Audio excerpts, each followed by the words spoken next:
Bonjour à tous et bienvenue dans une nouvelle vidéo. Si comme moi, vous êtes fan de la série HPI, j'ai déjà fait quelques vidéos sur le sujet en vous expliquant le vocabulaire des 3 premiers épisodes de la saison 1.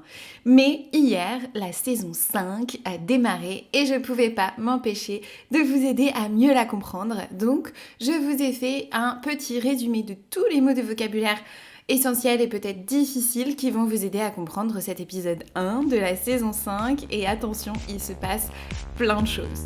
Je t'appelle Blue. You speak very good French? Yes, yes. My flowers are beautiful. De l'or. De l'or. The burger. Okay. I will recommend the burger.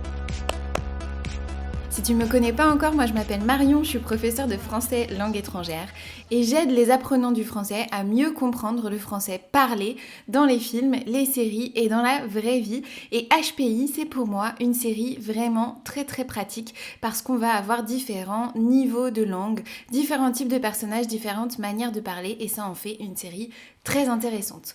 La saison 5 vient de sortir et je crois que ce sera la dernière saison, mais ça vous laisse quand même 4 saisons à rattraper si vous n'avez pas encore commencé cette série. Si comme moi vous attendiez la saison 5 avec impatience, mettez ici un petit commentaire sous cette vidéo. Et moi je suis un peu triste parce que je suis allée au festival Sérimania à Lille cette année. Je ne sais pas si vous connaissez, c'est un super festival où on peut voir des séries du monde entier, les séries qui vont sortir. Et cette année, le festival se terminait avec justement cet épisode 1 de la saison 5 et j'ai pas pu rester jusqu'à la fin donc je l'avais pas vu. Donc je l'attendais vraiment avec impatience. Et si d'ailleurs ça t'intéresse de participer à un festival ou de venir en immersion sur un festival de cinéma français, je te laisse ici dans la description les prochains voyages en immersion que je souhaite organiser. N'hésite pas à venir t'inscrire ou à poser des questions si tu en as. Maintenant, on va commencer donc avec ce nouvel épisode de la saison 5 de la série HPI.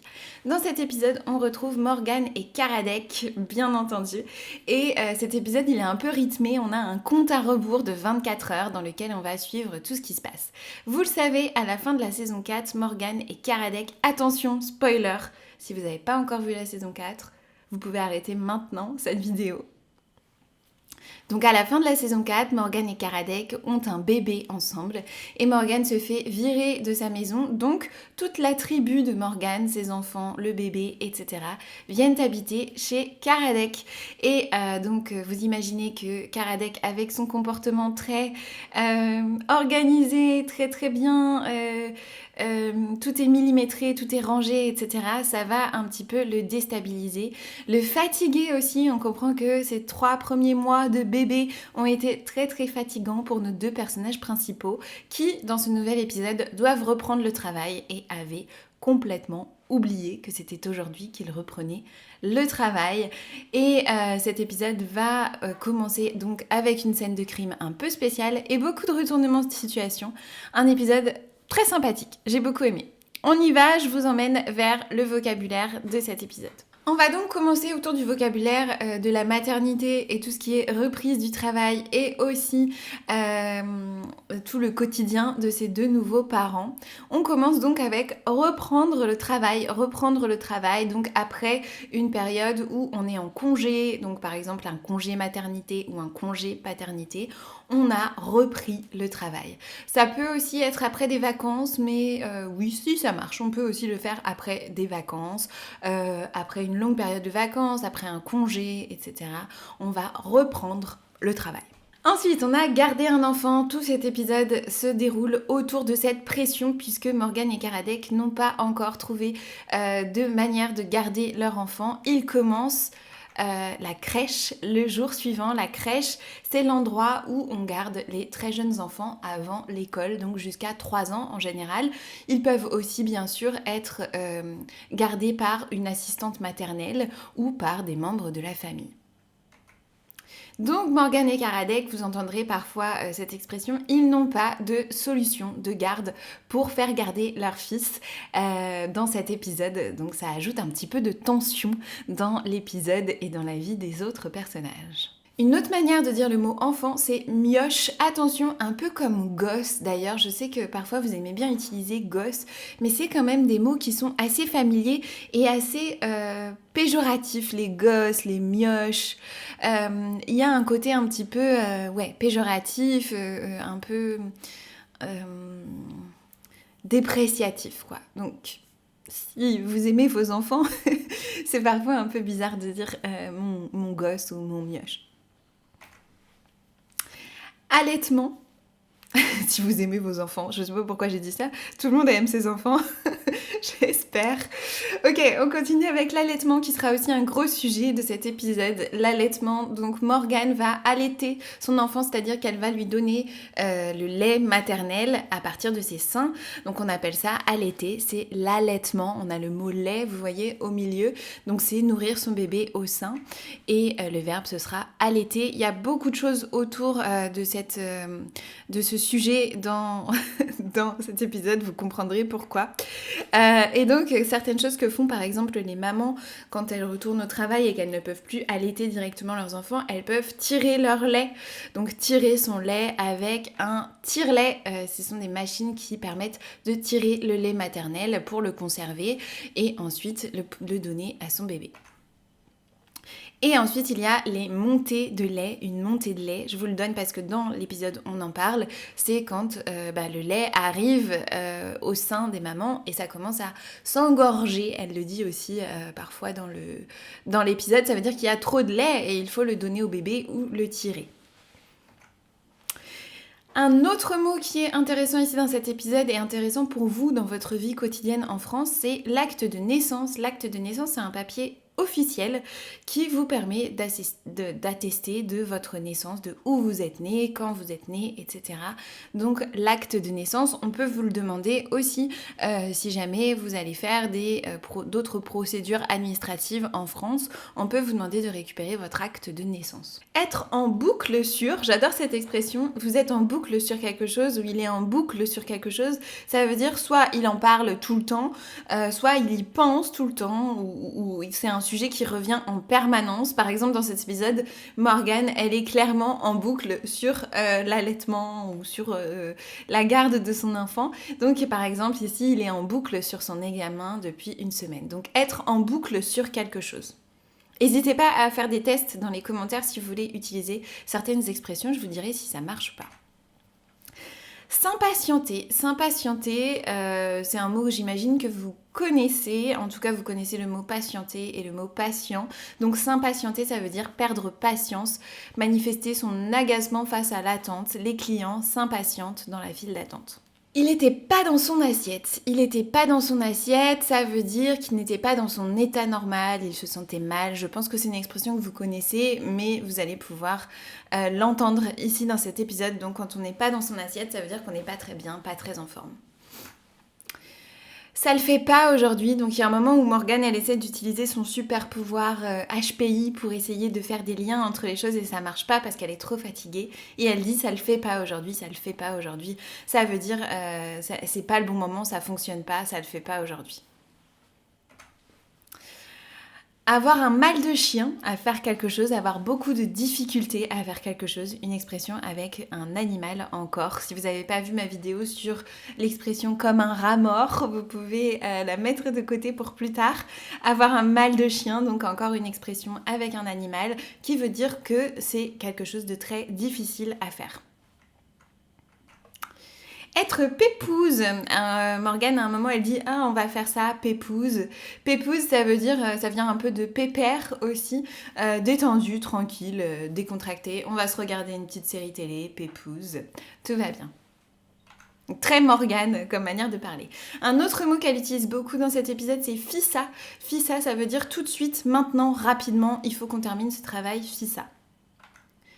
Sa rhum, que vous connaissez certainement, c'est le verlan de sa mère. Rhum, mère, sa mère. C'est un mot en verlan. Si vous ne savez pas ce qu'est le verlan, encore une fois, je vous invite à voir une autre de mes vidéos sur le sujet, mais c'est le fait d'inverser les syllabes de certains mots en français.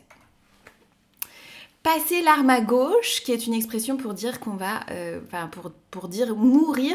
Je pense qu'elle l'utilise aussi dans d'autres épisodes assez régulièrement. Passer l'arme à gauche, ça veut dire mourir. C'est pas c'est assez froid comme expression. Si vous voulez annoncer le décès de quelqu'un de proche ou à des amis ou à de la famille, utilisez pas cette expression. C'est une expression qui est assez froide, assez presque, pas ironique, mais vraiment, ici, elle est utilisée dans un contexte d'enquête policière, quoi. Se faire la malle, ça veut dire partir, s'enfuir précipitamment, se faire la malle. Une malle, ça peut être une valise, donc se faire la malle, c'est mettre tout dans sa valise et partir. Refourguer, c'est donner ou vendre quelque chose, mais assez rapidement, comme on n'en veut plus, quoi. En général, c'est pas quelque chose de très intéressant pour nous. Je te le refourgue, c'est presque un peu même quelque chose dont on veut se débarrasser. Se bousculer au portillon, donc c'est Morgane qui dit ça pour ses seins qui commencent à devenir vraiment pleins de lait, ça se bouscule au portillon. En tout cas, ça veut dire qu'il y a beaucoup de monde qui veut la même chose en même temps et on l'utilise souvent en fait pour la poitrine, pour une poitrine généreuse ou qui est un peu trop... qu'on voit beaucoup, on peut dire ça se bouscule au portillon, c'est pas très joli, mais ici elle le dit pour elle-même, ça se bouscule au portillon, si vous voyez ce que je veux dire, une expression imagée. Mais on peut l'utiliser aussi dans d'autres contextes. Par exemple, pour ce poste, les candidats se bousculent au portillon. On n'est pas sorti de l'auberge, super expression que j'adore, que vous pouvez assez fréquemment utiliser dans le langage courant. C'est pas trop familier. Ça veut dire que la situation n'est pas prête de se résoudre. On va avoir encore besoin de temps, ça va durer. Donc on n'est pas sorti de l'auberge. En tôle, un taulier, être en tôle, avoir fait de la tôle, ça veut dire la prison, la tôle. Mitonner, qui vient de mytho, je pense qu'on avait déjà vu ça aussi dans d'autres, ou peut-être pas dans d'autres vidéos d'ailleurs, peut-être que c'est dans le club que j'ai déjà parlé de ça récemment. En tout cas, mitonner, donc ça vient de mytho, ça vient de raconter des mensonges, mentir, mitonner, raconter un mensonge. Un froid de gueux, alors moi j'utilise pas cette expression, c'est une expression très Morgane, ça veut dire un froid, il fait très froid. Les gueux, ça veut dire quelqu'un, c'est un vocabulaire qui appartient plutôt au Moyen-Âge en général, et le gueux c'est plutôt une personne qui vit dehors en fait. Donc un froid de gueux, ça peut vouloir dire ça. Une godasse, qui est une chaussure dans le langage familier. Je vous conseille pas de l'utiliser très souvent. Ici, c'est Morgane qui l'utilise. Il y a un petit côté, pas vulgaire, mais il y a un petit côté pas très joli, très familier. Bingo! Quand vous avez trouvé quelque chose, vous pouvez dire bingo! J'ai enfin trouvé la solution. Au purée! Au purée, ça c'est très Morgane aussi. Ou parfois on dit aussi oh punaise. C'est une manière de pas dire oh putain. Donc on enlève le teint et on rajoute autre chose qui ressemble. Oh purée, oh punaise. Pour éviter de dire un gros mot devant les enfants souvent. Et puis ensuite c'est entré dans le vocabulaire courant. On l'utilise assez fréquemment. Oh putain, oh purée, oh punaise. Plier le game. Alors Morgane, dans cet épisode, elle vient avec des expressions à l'anglaise, plier le game. J'ai plié le game, ça veut dire c'est terminé, j'ai gagné, c'était trop facile, je suis trop forte, j'ai plié le game. Et en 2-2, donc elle utilise assez souvent cette expression en 2-2 et fissa parce que dans cet épisode on parle beaucoup du temps. Donc en 2-2 c'est vraiment très rapidement, en un rien de temps ça va être fini en 2-2 quoi. En 2-2 c'est terminé. Un braquage, bon vous savez ce que c'est, j'imagine qu'un braquage, c'est quand quelqu'un entre dans un établissement, une banque par exemple, et qui va être masqué, avoir un pistolet et demander de l'argent, essayer de braquer cette banque. Séquestrer, ça veut dire retenir quelqu'un contre sa volonté, je pense qu'il y a un mot très similaire en anglais. Fouiller, qu'on utilise très souvent ici dans cette série et dans toutes les séries policières en général, ça veut dire chercher très minutieusement pour trouver quelque chose, on va fouiller quelque chose, mais vous pouvez aussi l'utiliser dans votre vie de tous les jours. J'ai fouillé dans toute la maison et j'ai pas trouvé mes clés. Un macabé qui est souvent aussi utilisé bien sûr dans HPI qui veut dire un cadavre, une personne morte. Encore une fois, c'est quelque chose d'assez froid, vraiment presque un peu technique, c'est pas très joli, mais ici on est dans un contexte d'enquête policière. Et enfin quelque chose qui va vous plaire dans cet épisode, Morgane fait une petite présentation des différents accents dans les différentes langues pour expliquer que les bébés dès la naissance commencent à pleurer différemment selon leur langue maternelle. Je sais pas si c'est vrai, mais en tout cas c'était très intéressant et je pense que ça va vous plaire. Et donc elle explique que l'accent tonique, notamment du français, se situe sur la dernière syllabe ou le dernière syllabe du groupe rythmique. Et puis elle explique que en allemand c'est au milieu et etc. dans différentes langues. Donc c'est très intéressant et je pense que ça peut être très didactique pour vous si vous cherchez à comprendre la manière de prononcer correctement le français. Si c'est un objectif pour vous, n'hésitez pas à faire les vidéos de shadowing qui sont sur cette chaîne. Vous allez voir, c'est une technique qui est vraiment très efficace pour améliorer votre français oral et aussi votre compréhension du français parlé. Voilà, moi je vous retrouve donc la semaine prochaine, vendredi, pour l'épisode 2. Et je vous dis une très bonne continuation avec votre apprentissage. Vous retrouverez tous les liens pour télécharger le vocabulaire et vers d'autres vidéos et aussi vers les cours qui pourraient vous aider à améliorer votre français dans la description de cette vidéo. Et je vous dis à très bientôt.